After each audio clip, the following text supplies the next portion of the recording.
Hey guys, heads up, there will be spoilers for the new Happy Gilmore movie in this episode. If you haven't checked it out, maybe pause this episode, go watch it, and come back.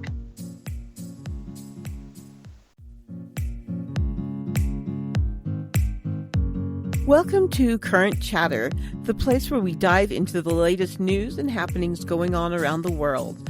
Join mother and son duo Kota and Losa as they engage in lively debates over current affairs and anything else that sparks a discussion. With diverse perspectives and a bit of fun, you never know what topics will come up next. Tune in every Friday afternoon for your weekly dose of Current Chatter. What's going on, guys? Welcome to another episode of Current Chatter. As always, I'm here with Mama. Mama, how are you doing today? I'm doing excellent today. It was a good week. How about your week? I had a great week. I end up making a couple $100 on a $10 ticket, so you can't beat that. We were able to go and buy a Costco membership. So I know I'm adulting pretty well. I just think it's funny that, like, before you won the money, you were like, I'm going to spend it on, I'm going to take my spouses out, we're going to have a good time. Then you actually win the money, and it's like, no, I'm some bills with it. I did keep $100 to go play around with. That $100 is almost gone. I bought more lottery tickets. But we bought the Costco card, and then I realized that my registration is up this month, so I have to get that. And yeah, so I'm like, really, I have to use it for adult things. I would love to take these guys out on a nice dinner. That's why I keep playing, because maybe I'll win another set of money, and then we can go out to dinner. You never know. But I turned $10 into several hundred, so I was totally cool. It was under 1,000, but it was still a shock. It was awesome. It was pretty great. Yeah. I called Bryn and I was like, so I just won some money, and they were like, I don't believe you because of the last scenario that happened I told you guys about. And it's pretty easy. You have matching numbers, and then if you have a matching number, you scratch underneath that matching number, and that's the amount you get. And that was the only amount I had on that ticket. So there was no ifs, ands, or buts. I had won that amount of money. And I was like, and they said, I'm not going to believe you till the money's in your pocket. So I went right back into the store, and they were like, all right, here you go. And I was like, all right, here I go. And that's how it started, Your Honor. Really, though? Really? It was all downhill from there, Your Honor. Basically. Or it was at that moment that a gambler was born. Maybe, yeah. Maybe just a little. Speaking of like gambling and drinking and whatnot, more drinking than anything, we caught the new Happy Gilmore movie. And drinking has a lot to do with that movie, a lot more than I would have thought, too. What about you? There was a lot of drinking in it, more than... I think that they tried to make him more personable. Mm-hmm. So that... Because in order to play that, you have to be a bad guy. Like, what is he supposed to do? Kill his wife and just move on? And he kills his wife by accident during a golf tournament. I'm not gonna... Oh, I apologize. Spoiler. Yeah, he does, yeah. And then he goes down this black hole of drinking and stops golfing. And his daughter, who is actually played by his real daughter, like his blood daughter. Both of his daughters were in. Yeah, both of his daughters were in there. It was great. One of his daughters in the movie, well, his only daughter in the movie, not his only blood daughter, but his daughter that's acting as his daughter in the movie. Right. She's this really phenomenal dancer and wants to go to this school in Paris. And the cost of tuition for 4 years is like $300,000. And the only way that he's going to be able to pay for that is if he starts golfing again. So that it just goes down this path of him golfing again and whatnot. I thought it was a long movie. It's almost 2 hours, right? Yeah. Yeah. I do like all the tributes they played to the original characters and what they did for that. I just love the redemption of Shooter. I thought that was just so sweet. Really, though. That they made him, like, after 20 years of being in an insane asylum, they made him a good guy. You know what I mean? Yeah, they brought him back, and it was fantastic. I did like how they had Shooter in there. Like, obviously, you can't have a Happy Gilmore without Shooter in there, but I did like his redemption. I like that he wasn't the bad guy in this movie. Yeah. But that he'd pay, like, people are like, well, did he pay his dues? Yeah, 20 years, 30 years in an insane asylum, I think, is I think you paid your dues. For sure. Yeah. Yeah. But it was good. It was funny watching them fight because they have like Happy and Shooter have this fist fight in a graveyard, and it's going through all the dead characters. Not all of them, but a lot of the characters that died in the first movie. And I thought that was really funny. Like the lady with the air conditioner on her. Help me, mister, help me. Help me, mister, help me. Help me, mister, help me. Who was your favorite cameo? Oh, man, I really liked Eminem. I liked watching Eminem fight a bunch of alligators. Jackass. So do you know how that came about? Do you know how Eminem got in that? Because I went on a deep dive on it. Oh, did you? I did. Adam Sandler had like always talked about having Eminem in one of his movies. He just couldn't figure out what movie. And they had like pitched out this idea while they were in the writing room. And Adam was like, I don't know if Eminem's going to want to do this. Like, I don't know if it's like, it just seems so beneath to do these kind of things. And he finally, I think he said he got drunk one night and finally just texted Eminem. And Eminem was like, yeah, let's do it, bro. And that's how he got Eminem into the movie. I thought that was great. So Eminem played the son of the guy that just tries to throw Hap off on his game, going jackass. And if you've seen the original movie, he's a character in there. Yeah, and he passes, and Eminem plays his son. Yeah, and it was just funny because he just shows up and he's all jackass. I also did like the main thing that Happy Gilmore is going through is like obviously his wife died and then he's got really bad alcoholism. I did love watching them try and find all the alcohol that he had hidden throughout the house. Yes. I thought that was so funny. And hey, you've got it in Grandma's cuckoo clock? That's sacrilegious, Dad. I know. Like, I just think like they needed to make him redeemable. But yeah, I don't know. I don't know. Did they? I think so. I don't know. I don't know if they just tried. If they tried too hard and fit too many. I'm just being the devil's advocate because this is just some stuff that I've read on it. So did he have too many cameos? Did he not need to, tie up every single loose end that Happy Gilmore ever created? See, I feel like they did need to do that because I don't think that they left it opening for a third one. Again, they didn't leave an opening on the first one for a second one, but I highly doubt there will be a third one. So I feel like it was able to come full circle, and it was so good seeing, like, just remembering everything. Because I wanted to watch the first one and then the second one. I didn't get a chance to. I just watched the second one. So just watching the second one, it was so nice to remember, oh yeah, that guy did that, or that person did that. And it just... I thought it was a really, really good one. Like, maybe I'm biased because I love the Happy Madison movies. Like, I love all of them. So I really do think that it was really, really good. My favorite line was, what's his name's son, the dude with the wooden hand? I don't know who he is. I know who you're referring to. I don't know what his name is. I can't remember. It was like Skip or something. It was something dumb. But my favorite line came from him when he's leaving his mini golf job, and this English lady's talking to him and saying that if you leave now, you're never coming back, you pork chop or something like that. And he says, I ain't never coming back, you fine-ass English hillbilly. I laughed forever when I read that, or when I saw that. I was like, oh my God, that's so funny. That is too funny. And I love that you wrote it down. I did. I had to. I was like, that's just fucking funny. You've seen a lot of funny things this week because Ren Snapchatted you watching the new South Park episode. Did you check that out? I checked that out. Yeah. What? Okay, I want your opinion on it. And then right after I watched it, I went on Facebook and I said, No. Sorry, I haven't watched that episode yet. I've only watched your reaction to the episode. Oh, it's fucking gold. It was fantastic. I just loved it. I loved it so much, and I posted on Facebook, and I said if the Trumpsters don't like the South Park episode, they're just a bunch of snowflakes, because they've called everybody else snowflakes for like not accepting their views and whatnot. So I loved it so much. I thought it was so funny. It was the best shit ever. And it felt like old South Park. Like, it felt like Matt and Trey back in the day. It was phenomenal. I loved it so much. It's so funny because you're like, back in the day. And I'm like, no, that was before you. No, I was around when South Park came out. South Park came out in 98. Really? Yeah, it's either 98 or 99. Maybe it was Beavis and Butthead. August 13th, 1997.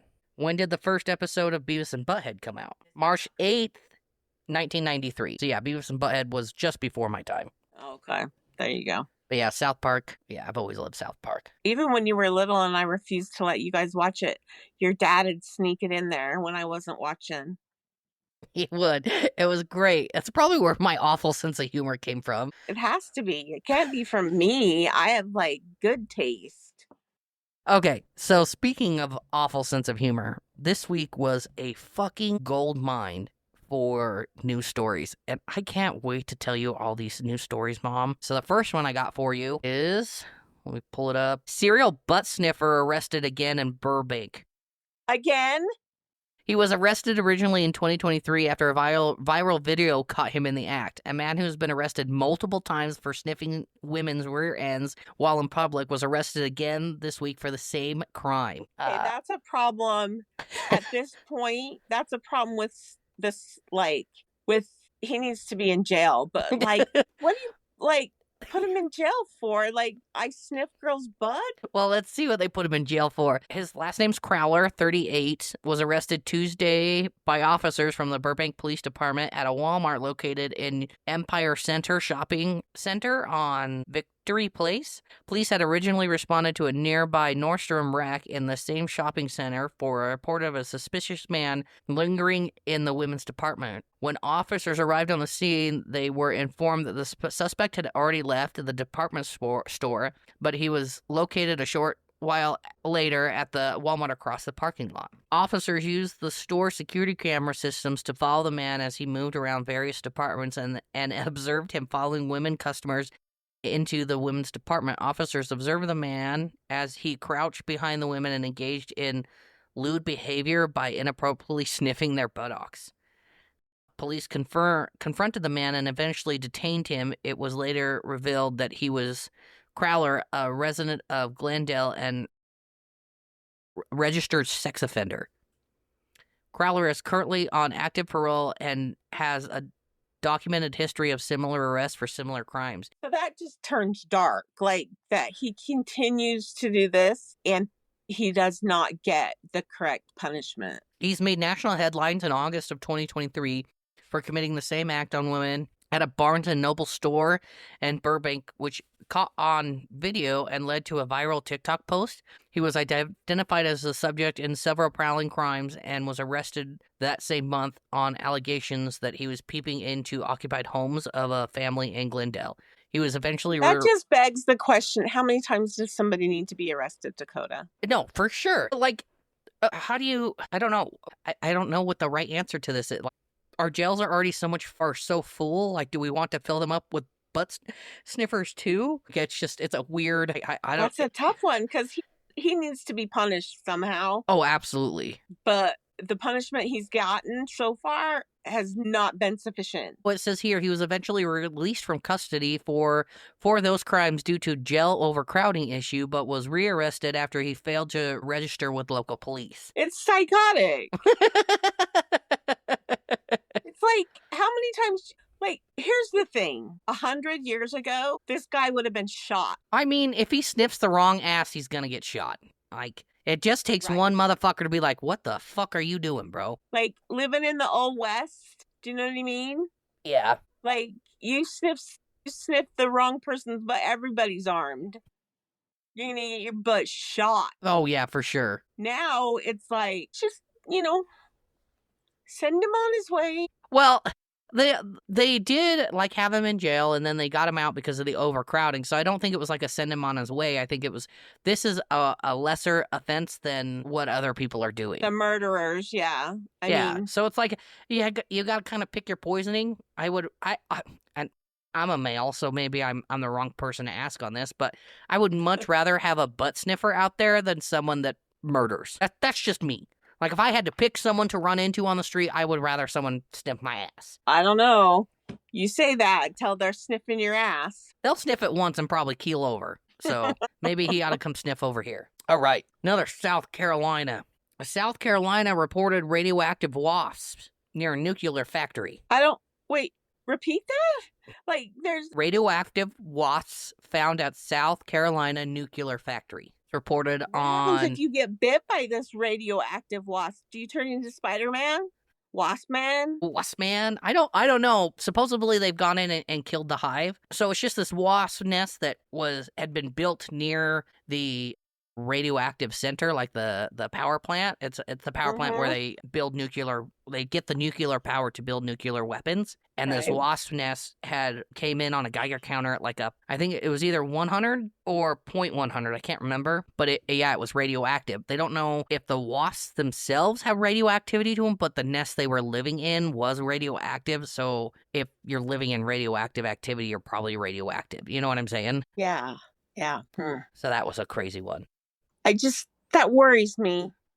Like, what else is radioactive? Yeah, flying around that nobody knows about. And all jokes aside, this is a little frightening, isn't it? Well, I mean, yeah, probably. They should probably be a little worried. They say that they have taken care of it. There have been no reported stings or bites from these radioactive wasps. They are fully exterminated, but it does. And I wonder if it's just a one-off because they were right on the nuclear power plant. Like, you work at a nuclear power plant, I'm pretty sure that there's some kind of residual nuclear action going on that you probably have to sign a cease and, or not a cease and desist, disclosure, NDA. an NDA. I just that worries me. That's fair. That's totally fair. Because what else could be nuclear?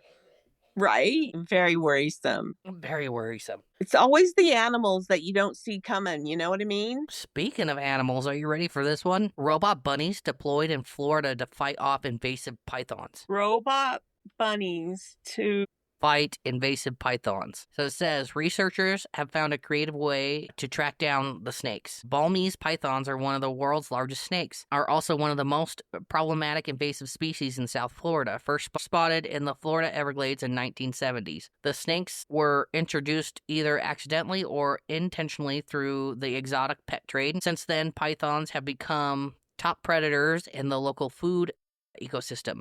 Despite the fact that they now exist throughout much of South Florida, they remain difficult to track down, which means researchers and conservationists need to find a creative way to lure them out into the open.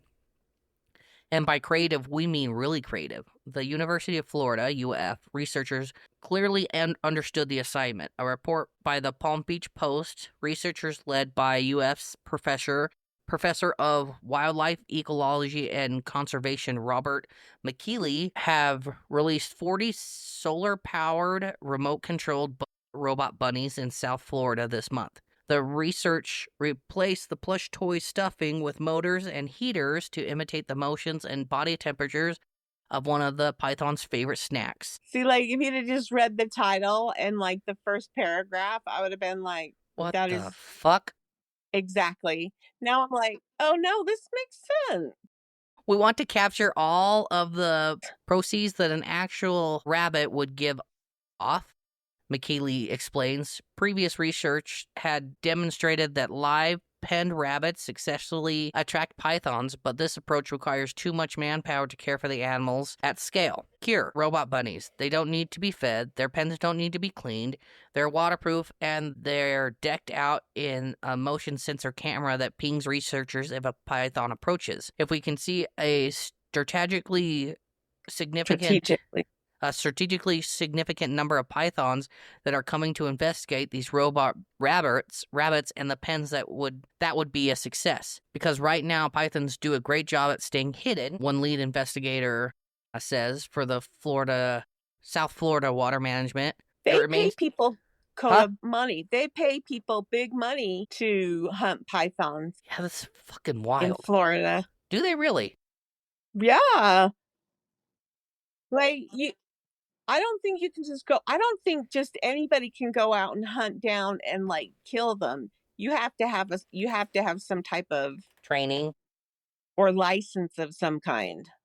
Remains to it remains to be seen whether the pythons will be fooled. If not, the researchers have another trick in their back pocket, according to the poem, perfuming the robots with rabbit scent. Oh my. So there's a picture on here, and like because they have like the heat signatures and the tracking devices, if the python eats it, then they can track where it's going from there. Also, Well, that makes sense. it's a very creative way to get rid of a problem. I feel like this was thought of. Someone jokingly said, like, have we tried robot bunnies? And then everybody was like, that is the stupidest thing I've ever heard. But one guy heard it and was like, We gotta fucking do it. yeah, exactly. Then they were, we're going to put a heartbeat in it. We're going to make it warm. We're going to make it irresistible. Well, you got to think. I bet you, like, snakes aren't stupid. I had a pet snake for what was it, 26 years. She was only supposed to live 20 years, 22 years. I had her 26 years, and she probably was the smartest animal I have ever dealt with. She knew when I came into the room. She knew when there was food. She knew when I was just holding her. She never bit me. She bit other people, but she never bit me. She knew me by scent. There was one time where I was talking to her, and she booped me with her face on my face, and it was the cutest thing ever. Snakes are not dumb. So I'm going to try to follow this to see how it goes, because I'm interested to see all the effects that they have to take before the snake's like, you know what, this actually might be real. Because I don't know if it's going to work right now. There's too many variables, and I feel like, I don't know. We're just going to have to wait and see. But I thought that was fucking wild. It is wild. Well, I have something a little bit more wild. Do you want to hear about this? Yeah, let's do it. So, at a pizzeria mishap left at least 85 people intoxicated with THC after infused oil is used in the dough. How do you have a mishap? Was it like... So it just says in 2024, an outbreak of THC intoxication hit more than 80 people in Wisconsin after a pizzeria accidentally used oil infused with the psychoactive ingredients. Psychoactive, that's a big word for something that just gives you the munchies. Right? And it's like at least 85 people accidentally became intoxicated with THC, the psychoactive ingredient in cannabis, just for those who don't know what that is, after eating pizza, garlic bread, or sandwiches from a specific Wisconsin restaurant. So it wasn't just pizza, there was garlic bread too? Yeah, like it was everywhere. The unusual incident, which took place in October of 2024, this was a couple years ago, was described in a new report published July 24th in Morbidity and Mortality Weekly Report, a regular publication put out by the Center of Disease Control and Prevention. The report authors are affiliated with the Public Health, Madison and Dane counties, who warned Wisconsinites of the mass intoxication event as it was unfolding last year. So what happened was people ended up in the ER thinking that they were dying. Because they ate 10 slices of pizza with 100 milligrams of THC? Yeah. So 800 milligrams? It's one thing to, like, accidentally dose your homie. Like, oh, bro, you shouldn't have eaten that brownie. You know what I mean? Right. But it's another thing to just completely dose strangers. Yeah. Well, what happened was in real time, they were like this, they urged anybody who'd eaten at this restaurant in the last 24 to 48 hours that they needed to let people know immediately how they were doing, if they were okay. They shut the restaurant down. Okay. Because they thought that they tested for CO poisoning, all this different stuff, because they didn't have all, and then it comes back with everybody had THC intoxication. They just keep referring to the THC intoxication in the article, but can you believe that? And after 2 or 3 days, the restaurant was allowed to reopen, but I don't think you accidentally dose all that bread and breadsticks. Which I just want to know who did it. It doesn't say who did it. It obviously had to be a worker, or there was no it never says who did it. Yeah, it just said you feel bad because some of the symptoms of THC intoxication or being high are all these symptoms like dizziness, increased blood pressure, increased heart rate, nausea, vomiting, anxiety, panic attacks, paranoia, hallucinate, or short-term memory lapse. Like, if I had all of those at the same friggin' time, I would take my ass to the ER too. I've never smoked pot and hallucinated. Have you? No, never. See, that sounds like far-fetched to me. Like, that doesn't... I've had, like, the dizziness and the panic attacks. That's why I don't smoke now. But I've never had hallucination. Like, how much THC do you need to eat? I never want to know because I guess not, because the first time I took the weed as a pill, the pill form, I was literally like paralyzed and was like, Dad was like, I need you to do something. And I was like, I am no. Are these the pills that you ended up giving Rin because they were too fucking strong? Yeah, so I took them again another time. And that time I was just like, I was crying to your dad and I was like, is this real life? So yeah, they were just too much for me. So like, if you definitely have to know your limits, like any other kind of drug, you have to know your limits. Right. But there's a difference between if I didn't know what was wrong with me and someone dosed me like that, they were like, take this, you'll be fine. You know what I mean? If someone dosed me like that and I felt like that, yeah, I would be hauling my butt to the ER. Oh yeah, for sure. That's just wild. That is so crazy. It just sounds like Beavis or Butthead worked at this. Oh yeah, they had to have. Again, I want to know what the workers were thinking. Like, did they pour a whole bottle of tea? Was it like butter? Because like you can infuse THC in butter. So it was, let's see, one of the businesses included a state licensed vendor who prepares edibles containing THC, which was the most abundant form of THC found in cannabis plants. But it turns out that they didn't have enough oil or whatever to be that. Like, it was a big, huge thing. These cops aren't messing around, man. No, I will say that, like, anytime I have eaten edibles in the past, that was the most high I've ever been, because it, like, comes in waves, because it's going through your digestive system. Ugh, but yeah, I hate it. Edibles are a different fucking level. Yeah. You're not an edible person, you would just rather smoke it? Mm-hmm. Yeah. Yeah. The owner initially thought the oil he used was going to be just plain canola oil, but later realized it might have been what was infused with the THC. Oil from a large labeled storage container in the same area where the owner found the oil he used tested positive for THC. So the owner of the restaurant is the one who dosed everybody unknowingly. Is what they say. So, but come on. Well, where did he get the oil from? It doesn't say. And the story deepens. Right. And then it just goes on to say how the people got sick, and it was the age range of the people who were intoxicated was between the ages of 1 and 91. Holy shit. Can you imagine being 91 and stoned out of your mind? Well, I bet you they were like hopping fences and running around. But like a child, a child's a different story. You know what I mean? That's where I draw the line, is when you're like intoxicating children. Old people, that's one thing, because they're just going to giggle and they're going to be able to walk a little faster. Right.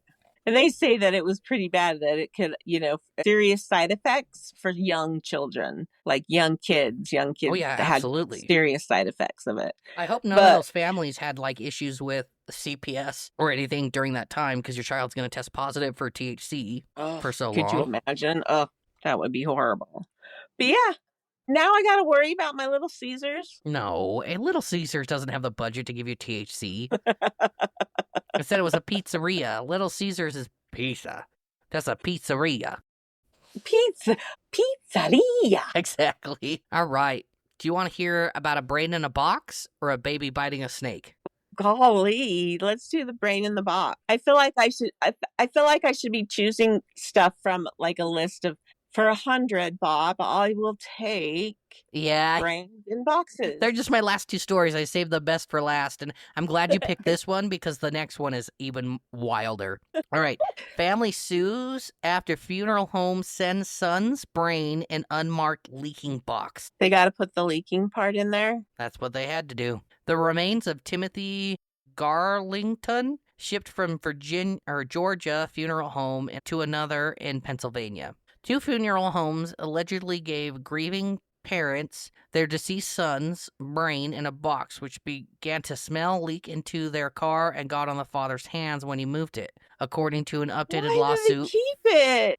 I bet you they didn't know what was in the box. I wonder if they just thought he was cremated. I don't know. According to an updated lawsuit filed this week, the father, Lawrence Bueller, said the discovery was overwhelming at a news conference on Thursday, leaving a horrific memory that mars the other memories of a good young man, their son, Timothy Garland. I got it in my car and I smelled death, he said, emotionally breaking in his voice. Garland's mother, Aubrey Bueller, stood nearby wiping away tears. After Garlington's death in 2023, the Buellers had his remains shipped from one funeral home in Georgia, where their son died, to another where the family lived in Pennsylvania, where they picked up his belongings, including a white cardboard box that contained an unlabeled red box. This sounds like a horror movie.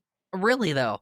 At Nick's and Nick's funeral homes, Aubrey Bueller tried but could not open the red box, said the Bueller's attorney, Chris Stewart, at a news conference. Several days later, the red box, which was in the Bueller's car, began to smell and leak fluid. Stewart said when Lawrence Bueller picked it up, the fluid covered his hands, which was brain matter, is insane. When they called the funeral home in Georgia, Southern Cremation and Funerals at Chatham Hill, they were told it was Garlington's brain and a mistake had been made, Stewart said. You think? You think? At what point do you call? Oh my gosh. Can you imagine if you were worked for that funeral home and you were in charge of making that phone call? No. Like, what do you do? How do you, it's one thing to have your child die, but then to have this reoccurring trauma, yeah, is totally different. I would burn the car down. I would collect some insurance money. The Buellers returned the box to Nick's and Nick's, he said. The company that owns Southern Cremations, ASV Partners, declined to comment when contacted by the Associated Press. I had to get rid of that car, Lawrence Bueller said. I just couldn't stand the idea that the remains were in the car. The lawsuit says that both funeral homes mishandled human remains and identically want only or recklessness influence emotional distress. Stewart says he had consulted other funeral homes, and at no point in the process is the brain separated from the body and shipped in that fashion. Well, I hope not. Otherwise, Kota, there'd be a lot more brains out there, because have you ever tried to mail something? I have, once or twice. They lose, stuff gets lost in the mail every single day. All the time. There would be a lot of brains out there, Kota. Right? Sorry, there'd be a lot more brains out there than there is in here. Right? It's craziness. Oh my gosh. They go on to say that if it is removed, it's sealed in a bag and labeled biohazard. So it just sounds like one of the funeral homes just wasn't being proactive in what they were doing. But can you imagine, not only the smell, but getting on your hands and having this memory of that's the last thing you're going to remember of your child is not only did I raise you, but now I've held your brain in my fucking hands. Yeah. No. It would break a person. Absolutely. It's fucking wild. Let's close it out with toddler bites cobra to death. To death? To death. And a toddler in India bit a venomous cobra so hard that he killed it. A 2-year-old was playing in his home in Baklaktava village in the eastern Indian state when he spotted the 3-foot-long snake and grabbed it. The cobra lunged at the child and coiled itself around his tiny hands during the incident on Friday, his relative said. But instead of screaming, the child put the snake's head in its mouth and clenched his jaw, said the boy's grandmother. He quickly lost consciousness after ingesting some of the deadly venom, but was treated in the hospital and has since been discharged. The grandmother said, I was moving firewood near the house and the cobra came out. The child perhaps saw the snake moving and caught hold of it. We rushed towards the boy when we saw he had taken the cobra's head in his mouth. When we then separated the cobra from his mouth and hands, she added, the cobra died on the spot while the child fell unconscious. The family rushed him to nearby health center for treatment. He was later transferred to Government Medical College and Hospital, GMCH, for specialist care. Doctors at the specialist care treatment received 5 or 6 snake bites every month during the rainy season, but this was the first time they'd seen such a highly unusual case where a child has bitten and eaten part of the cobra. Cobras are highly venomous snakes with toxic bites capable of killing a human within hours by paralyzing respiratory muscles. Now, the doctor at the practice told the Telegraph, I received the child active and alert, but his mouth and face were swollen because of the reaction to the venom in the oral cavity. We were surprised and cross-checked with his parents multiple times to ensure that the child was not bitten by the cobra, to rule out that the venom had gone into his bloodstream. They told us that he bit the cobra and the snake died on the spot. He continued, the child had eaten part of the cobra and the venom had gone into his digestive tract, unlike in the cases where the cobra bites the person and venom goes into their bloodstream and triggers neurotoxicity. We gave him anti-allergy medicine and kept him under watch as he didn't develop any symptoms within 48 hours. We discharged the child on Saturday. The doctor said the cobra had died immediately because of the trauma to the head and mouth from the child's bite. India is home to 300 different species of snakes, including 16 which are highly venomous. The big 4 which responsible for most snake bites include the cobra, common curt, Russell's viper, and the Sauckland's viper. I wouldn't want to be bit by any of them. I wouldn't want my baby to bite any of those. That's a badass little kid to just grab a fucking cobra and bite his fucking head off. I know a baby will grab anything and put it in his mouth, but oh my goodness. It's ridiculous. Isn't that wild? I just think, should you have a baby close to where there are these types of animals? Well, I mean, in those rural areas, like, what else do you got to do but fuck? Babies are going to come from that. That's true. You have a point. But yeah, what would you do if you saw me or Justin with a snake in our mouth? You'd probably keel over. I probably would. Could you imagine if Grandma was there, how scared Grandma is of snakes? I don't think any of us would have survived. I just don't know how the snake didn't bite his tongue or anything like that when he's biting down on it. Isn't that just the wildest story you've ever heard, though? No, we've had some crazy stories on the podcast, Dakota. But I think that's in the top 5. Well, absolutely. I think the top one for me is either the poop pills or the dude hiding coke under his wig. Coke wig was good. Ooh, I don't know if I can top that one. Like that we've covered. Yeah, just in the podcast. That's what we ought to do for like our 50th episode or something, is go back through and decide what our favorites are. Right. I think I'm shocked, and they're my favorite episodes when kangaroos get loose here in America. Oh yeah. That is always wild. It's always wild. It's like they have no discernible, like, I'll be nice to you. No, they just want to kick your ass. I've always kind of wanted to fight a kangaroo just to say I've done it, but I'm never going to. I would 100% fight a kangaroo before I put a cobra in my fucking mouth. Well, yeah.